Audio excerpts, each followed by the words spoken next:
Rebel and the राज।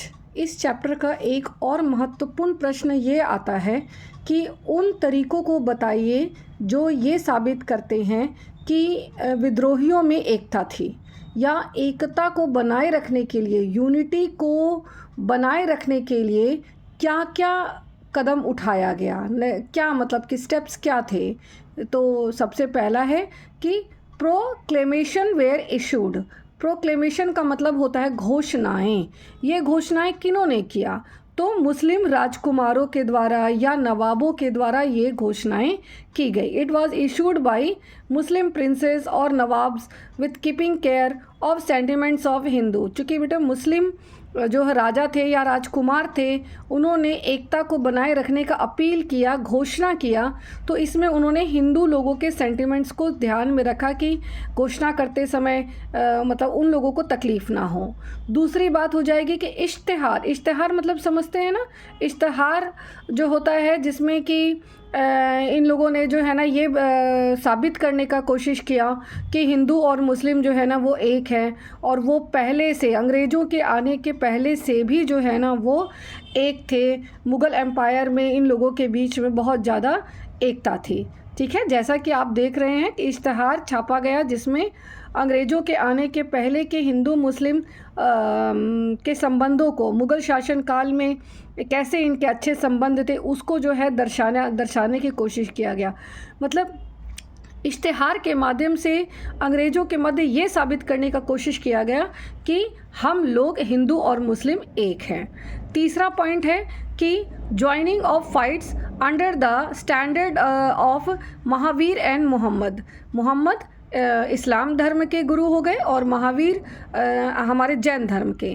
तो एक in general जो है हिंदू और मुस्लिम की एकता को शो करने के लिए कि हम लोग एक हैं, तो मोहम्मद एवं महावीर दोनों की दुहाई देते हुए लड़ाई में शामिल होने के लिए कहा गया। मतलब हिंदुओं को भी शामिल होने के लिए कहा गया और मुसलमानों को भी शामिल होने के लिए कहा गया। फोर्थ पॉइंट है कि Britishers attempt to create division. मतलब कि ये एकता के लिए तो क्या क्या कदम उठाया, तो प्रोक्लेमेशन किया गया, इश्तिहार, जैसे ये वाला फर्स्ट है, प्रोक्लेमेशन किया गया, इश्तिहार छापा गया, और महावीर और मोहम्मद के नाम पर जो है ना ये कहा गया कि हम लोग एक हैं। लेकिन अंग्रेज़ों का भी इसमें हमको बेटा मेंशन करना है कि Britishers attempt to create division, जिसका बेस्ट एग्जांपल था कि बरेली में 50,000 रुपया उस टाइम पर इन लोगों ने खर्च किया हिंदू और मुस्लिमों को लड़ाने के लिए या इन लोगों को अलग करने के लिए। लेकिन ये फेल हो गया। अगर ये सक्सेसफुल हो जाता तो बात दूसरी हो जाती। लेकिन यहाँ पर हमने एकता का परिचय देते हुए अंग्रेज़ों के इस जो क्या कहते हैं, अंग्रेज़ों के इस कोशिश को, ठीक है, हमने नकार दिया या नाकाम कर दिया।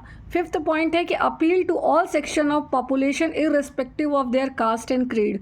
मतलब सभी लोगों को, चाहे कोई भी धर्म का हो, कोई भी जात का हो, इनको जो है ना अपील किया गया कि आप जो है इस युद्ध में या आप इस रिवॉल्ट में शामिल हो जाएं। कोई जाति, कोई धर्म का कोई भेदभाव जो है नहीं किया, दिखाया गया। तो इससे जो है सभी वर्ग के लोग, सभी तबके के लोग, सभी धर्म के लोग जो है इसमें शामिल हुए। और एक आज़मगढ़ प्रोक्लेमेशन है बेटा, जो 25 अगस्त 1857 को घोषणा किया गया था। प्रोक्लेमेशन माने घोषणा। बार बार ऐसे अंग्रेजी में का शब्द लग रहा है आपको, अगर दिक्कत है आप मतलब इसको समझ लेना है कि आज़मगढ़ घोषणा किया गया, जो कि इसका एग्जाम्पल है जिसमें कि सभी बातें कही गई कि किस तरीके से हिंदू और मुस्लिम जो हैं वो एक हैं और उनकी एकता को कोई तोड़ नहीं सकता। तो ये पॉइंट्स आपको बेटा जी ये बताता है कि हिंदू और मुसलमानों में 1857 के विद्रोह के समय में एकता के लिए क्या क्या स्टेप उठाया गया कि ये लोग एक होकर अंग्रेज़ों के खिलाफ युद्ध करें।